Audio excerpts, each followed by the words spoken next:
atang ng kampo ni Mayweather na gumagamit ng performance-enhancing drugs ang pambansang kamao.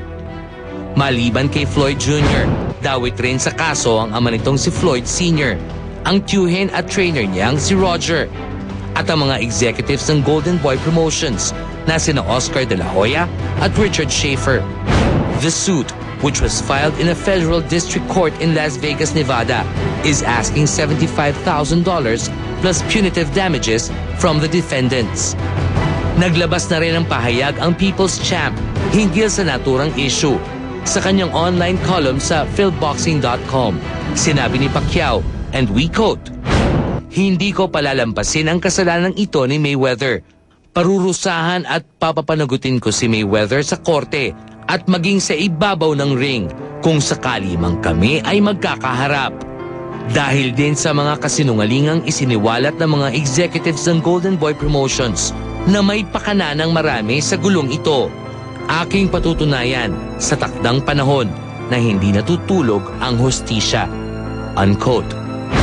Dahil sa pangyayaring ito, wala pa rin katiyakan kung matutuloy pa ang bakbakang Pacquiao at Mayweather na una nang itinakda sa darating na March 13, 2010 sa MGM Grand Garden Arena sa Las Vegas.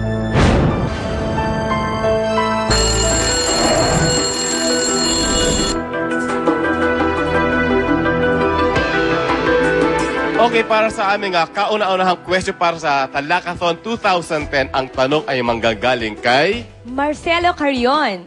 At ang question ay ito na. Kasi nakabaliktad. Sino po ang kukuning mga ninong at ninang ni Paulo Contis at Lian Paz para sa baby girl nila? Okay, para sagutin ang tanong, nandyan on the line si Paulo.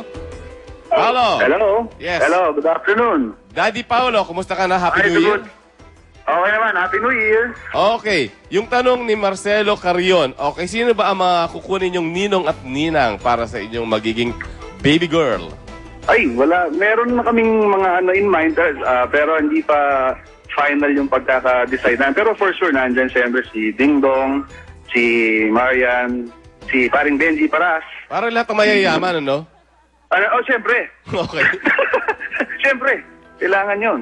Okay, ano ba? Saka siyempre, mga kaibigan ko rin para maging part talaga sila ng buhay ng anak ko. Siyempre, si Nay Lolit. Pero hindi ko pa siya nakakausap tungkol dyan. Ay, si Lolit, walang pakimkim yun. Yung pahihingi sa'yo. Hindi, baka siya humingi ng pakimkim. Paulo! Si Alisa to. Kasama ko si Alisa. Ayan. Kailan ba ang due date niya? Ni Lian? March 6 ang nakalagay na latest due date niya. March 6. Yes. Okay, so ito, nag-enumerate ka na ng mga ninong at ninang, lahat medyo mayayaman, dahil kami ni Alisa, hindi kayamanan, wala kami sa listahan. So, naintindihan namin yun. Okay. Si ano? Sino pa? Ricky Lo, mayaman yun. Joey De Leon, mayaman yun. Marami na kaming Pero siyempre, bago namin i-announce sana, gusto namin makausap muna. Okay. Of course. In-announce nyo na eh. Ano na? In-announce nyo na eh. Hindi, yung in-announce ko, mga nakausap ko na yan. Nakausap na. Okay. Sige, eto naman ngayon. Eto, may bala ka bang kuning ninang si Isabel Oli? Wala. Wala? Okay. Klaro yun. Malinaw. Wala. Sige. Bakit? Ha? Bakit? Oo nga. Wala eh. Yun lang. Okay. Sige. Ano pa tanong mo? Ayan. So, basta yun ang kompleto. Hello? Hello. Nandito pa kami.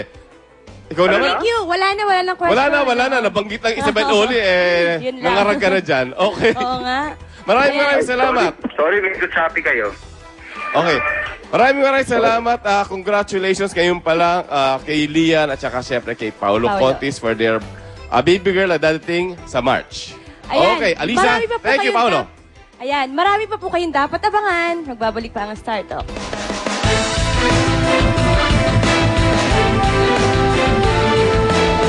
Ay nako, sobrang init ng Pasko ko kasi nilagnat ako as in, inaapoy ako sa lagnat.